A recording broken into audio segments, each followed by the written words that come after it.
This is one of the most effective ways to detail a model in Zbrush. You want this alpha texture to be on this side of the model, but on this side you want the other one. You can just erase that aspect of it from this side.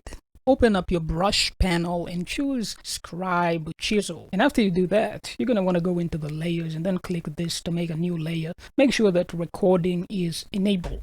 And then once you've done that, you can use this brush to create some detail into your model, some very quick detail. And you can also mess with the brush tips to get a slightly different look. And you might also want to make sure that you've disabled symmetry. And I also want to tell you, if you want to get rid of this right here when you're using a curve, all you have to do is go into the stroke curve functions and then delete, and you can see that it's gone. Once you're done with that, you can disable the layer and the detail that you made is actually going to disappear. And this is the basic concept of what I'm about to show you. You're going to want to create a new layer like I did right there. Make sure that it's recording. And now you can just do this to add some quick detail into the model. Now what you're going to want to do here is you want to go to disable this. You're going to make a new one, and we'll just use this alpha so that it's easier to differentiate from the other one that we used before. Now once you're done with that, we're actually not going to disable this layer right now. We're going to go into this panel over here, morph target, and you're going to want to choose to store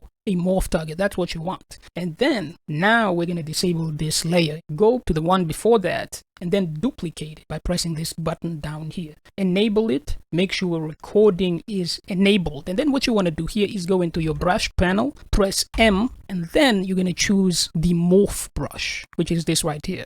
Now this is where things start to get crazy, because if we do this, now you can see we're blending the alpha that we used before with the other texture that we used in the other layer. And this is crazy because it allows you to get some really fast details. This is crazy. And we're blending it into this layer specifically. You can already see a lot of very different possibilities that you could use this technique for.